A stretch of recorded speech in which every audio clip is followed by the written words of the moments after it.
ब्रह्मांड में एक प्लेनेट से दूसरे प्लेनेट की दूरी, एक स्टार से दूसरे स्टार की दूरी बहुत ही ज़्यादा होती है। फिर हम अपने पृथ्वी पे बैठे यहाँ से कैसे किसी स्टार, किसी प्लेनेट या किसी ऑब्जेक्ट को डिनोट कर सकते हैं?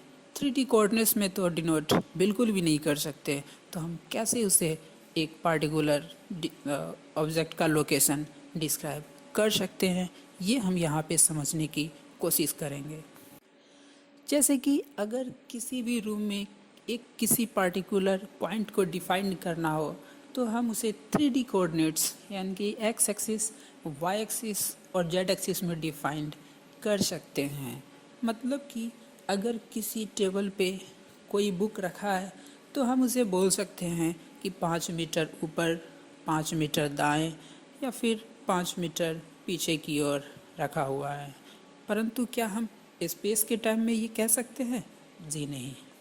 ठीक इसी प्रकार इस पृथ्वी पे हर एक लोकेशन को, हर एक पॉइंट्स को एक पार्टिकुलर लोकेशन से हम लोग डिनोट कर सकते हैं।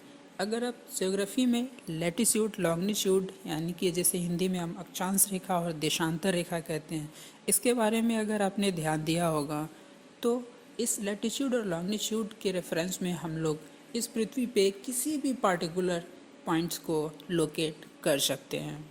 और पृथ्वी से जितनी भी हाइट होगी, उस हाइट को हम लोग एक सी लेवल से हाइट को भी डिनोट किया जा सकता है। मतलब आप अगर पृथ्वी पे कहीं भी किसी भी पॉइंट्स को डिनोट करना चाहते हैं, तो उसके पर्टिकुलर लैटिट्यूड, लॉन्गिट्यूड के साथ उसका हाइट एक सी लेवल से डिफाइन किया जा सकता है। परंतु क्या हम मून के केस में कह सकते हैं कि इसका लैटिट्यूड या लॉन्गिट्यूड या फिर सी लेवल से इसकी हाइट कितना हो, मून या मार्स, किसी भी प्लैनेट के टाइम में हम ये कह सकते हैं? बिल्कुल नहीं। क्यों? क्योंकि हमारा अर्थ तो खुद ही रोटेट कर रहा है, यानी कि हमारा जो अर्थ का रिवोल्यूशन है वो 24 आवर्स में होती है, जिसके वजह से ही हमारे यहाँ दिन और रात होती है। तो हम किसी भी कंडीशन में कभी भी मून को साउथ या नॉर्थ में नहीं कह सकते हैं। फिर क्वेश्चन आता है कि हम स्पेस ऑब्जेक्ट जो यहाँ से बहुत दूरों पे है, उसे हम कैसे डिफाइंड कर सकते हैं, उसके लोकेशन को हम लोग कैसे क्लियर एक दे सकते हैं। हाँ, हम पृथ्वी के रेफरेंस में या फिर सन के रेफरेंस में उसकी डिस्टेंस को ज़रूर एक दे सकते हैं, परंतु साइंटिफिकली हम लोग किसी भी स्पेस ऑब्जेक्ट को उसके दो इम्पोर्टेंट कोऑर्डिनेट्स से हम उसके लोकेशन को डिफाइन कर सकते हैं। मतलब right acceleration that is R A, और डिक्लिनेशन में हम लोग इसे डिफाइन कर सकते हैं।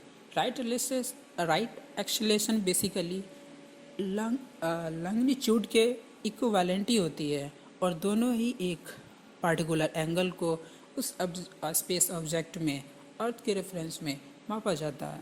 और डिक्लिनेशन जो कि लगभग लैटिट्यूड के इक्विवेलेंट होती है, जो कि उससे कितना डिक्लिनेशन है एक पार्टिकुलर उस एंगल से, उसका मेज़रमेंट करता है।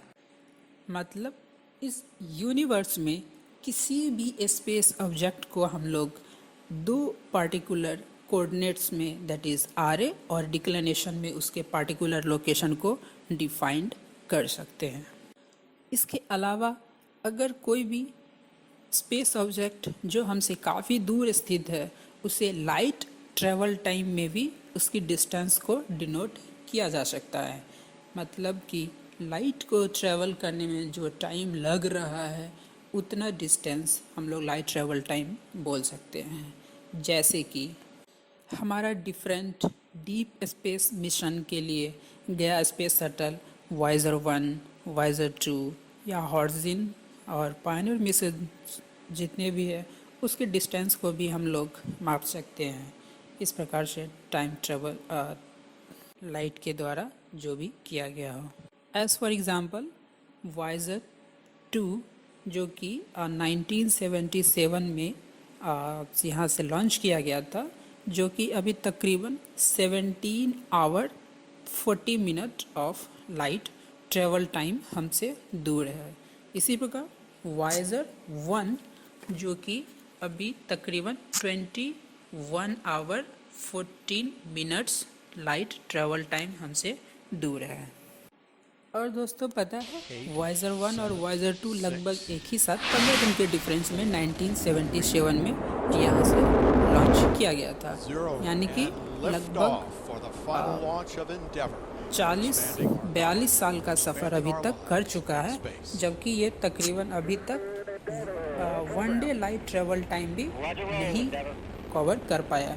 मतलब ये 21 आवर लाइट ट्रैवल टाइम ही कर पाया है। और जो हमारा नियरेस्ट स्टार है दैट इज़ अल्फ़ा सेंचुरी, वो यहाँ से तकरीबन 4 लाइट ईयर्स की दूरी पर स्थित है।